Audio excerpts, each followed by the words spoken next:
येत्या 2 दिवसामध्ये राज्यामध्ये 15 जिल्ह्यात अतिवृष्टी होणार. हवामान विभागाचा अलर्ट, रेड अलर्ट जारी. महाराष्ट्रात या दिवसामध्ये आता मोठ्या प्रमाणात अतिवृष्टी होणार. कोणत्या जिल्ह्यांमध्ये अतिवृष्टी होणार? सध्याची महाराष्ट्राची परिस्थिती अशी झाली आहे. काही ठिकाणी मुसळधार पाऊस झालेला आहे, काही ठिकाणी अजूनही पाऊस नाही. तर कोणते जिल्हे असे आहेत ज्या ठिकाणी आता हवामान विभागाचा रेड अलर्ट जारी केला आहे? चला तर जाणून घेऊया चॅनलच्या माध्यमातून. हवामान विभागाच्या अपडेटनुसार आता पुढचे 48 तास 2 दिवस अतिशय महत्वाचे आहे. गेल्या काही दिवसापासून राज्यामध्ये जो रखडलेला पाऊस होता, हा पाऊस व्हायला आता सुरुवात झाली आहे. राज्यात पाऊस मोठ्या प्रमाणात झाला आहे. मुंबई असेल, सब अर्बन असेल, मुंबई सब डिव्हिजन असेल, मुंबईमध्ये 180 मिलीमीटर पाऊस येत्या 2-3 दिवसामध्ये पडलेला आहे. पश्चिम उपनगरामध्ये 190, पूर्व उपनगरामध्ये 154, ठाणे, रायगड, पनवेल या सर्व विभागात मोठ्या प्रमाणात अतिवृष्टी झाल्यामुळे आता शेतकरी वर्ग हवालदिल झालेला आहे. राज्यामध्ये काही ठिकाणी पूरग्रस्त परिस्थिती सुद्धा तयार झालेली आहे. नाल्यांमध्ये पाणी साचलेलं आहे. ओढ्यांवरती आता जे काही नद्यांचं स्वरूप प्राप्त झालेलं आहे गेल्या काही दिवसाच्या तुलनेमध्ये. आता आपण जर बघितलं 2 ते 3 दिवस अतिशय महत्वाचे आहे. मग राज्यात कोणत्या ठिकाणी किती पाऊस पडणार याविषयीचे अपडेट घेऊन आपण आलेलो आहे. गेल्या काही दिवसाच्या तुलनेमध्ये आता पावसामध्ये मोठ्या प्रमाणात सुरुवात झाली आहे. नाशिक असेल, पुणे असेल, मुंबई असेल, अकोला असेल, नागपूर असेल, आता मोठ्या प्रमाणात ढगांचं वातावरण तयार झालेलं आहे. मग पाऊस कसा असणार आहे येत्या 2 ते 3 दिवसात हे सविस्तर अपडेट आपण बघणार आहोत.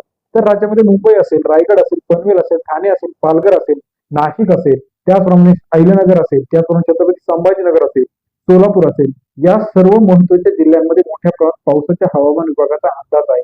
मग आपल्या परिसरात आतापर्यंत किती पाऊस झालेला आहे, किती लिटर पाऊस झाल्यानंतर आपण पावसाला खरीपाला सुरुवात करायची आहे, पेरण्या करायच्या याविषयीचे अपडेट घेऊन आपण आलो आहे.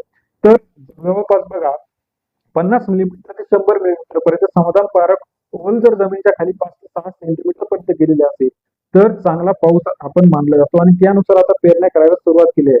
आपण जर बघितलं तर राज्यात अरबी समुद्रातून मोठ्या प्रमाणात वारे वाहत असल्यामुळे आता त्या ठिकाणून पाऊस व्हायला सुरुवात होईल. शेतकऱ्यांनी पेरण्या आता उरकून घेण्यास सांगितलेलं आहे. परंतु अजून 2 ते 3 दिवस वाट पाहून 30 तारखेनंतर राज्यातील सर्व शेतकऱ्यांनी खरीपाची ज्वारी असेल, बाजरी असेल, कापूस असेल, सोयाबीन असेल, तूर असेल, मूग असेल यांच्या पेरण्या करायच्या आहे. कारण का जर पाऊस पुन्हा झाला नाही तर पेरण्या काही ठिकाणी परत उलट्या होऊ शकतात आणि पाऊस जर झाला नाही तर पेरण्या दुबार करण्याचे संकट सुद्धा काही ठिकाणी होऊ शकतं.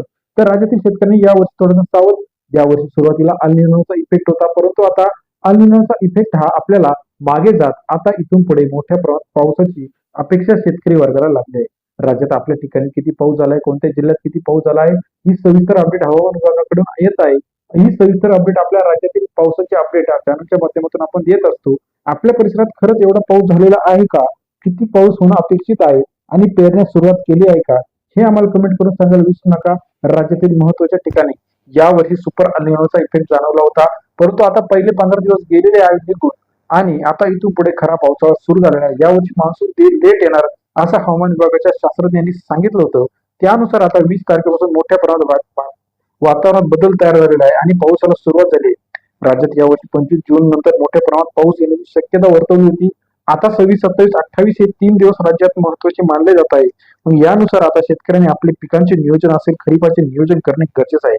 राज्यातील महत्वाच्या ठिकाणाचा लेटेस्ट हवामान अपडेट, हवामान 2026चा लेटेस्ट मान्सून अपडेट चॅनलच्या माध्यमातून रोजच्या रोज जाणून घेण्याच्या चॅनलला लाईक, सबस्क्राईब, शेअर करायला विसरू नका. सविस्तर हवामान अपडेट तसेच वेगवेगळ्या शेतकऱ्यांच्या समस्या, खरीपाच्या पिकांचे नियोजन सर्व अपडेट चॅनलच्या माध्यमातून बघण्यासाठी चॅनलला लाईक, सबस्क्राईब आणि शेअर करायला विसरू नका. अधिक माहितीसाठी बेल आयकॉन प्रेस करा. धन्यवाद मित्रांनो आपण दिलेल्या प्रतिसादाबद्दल.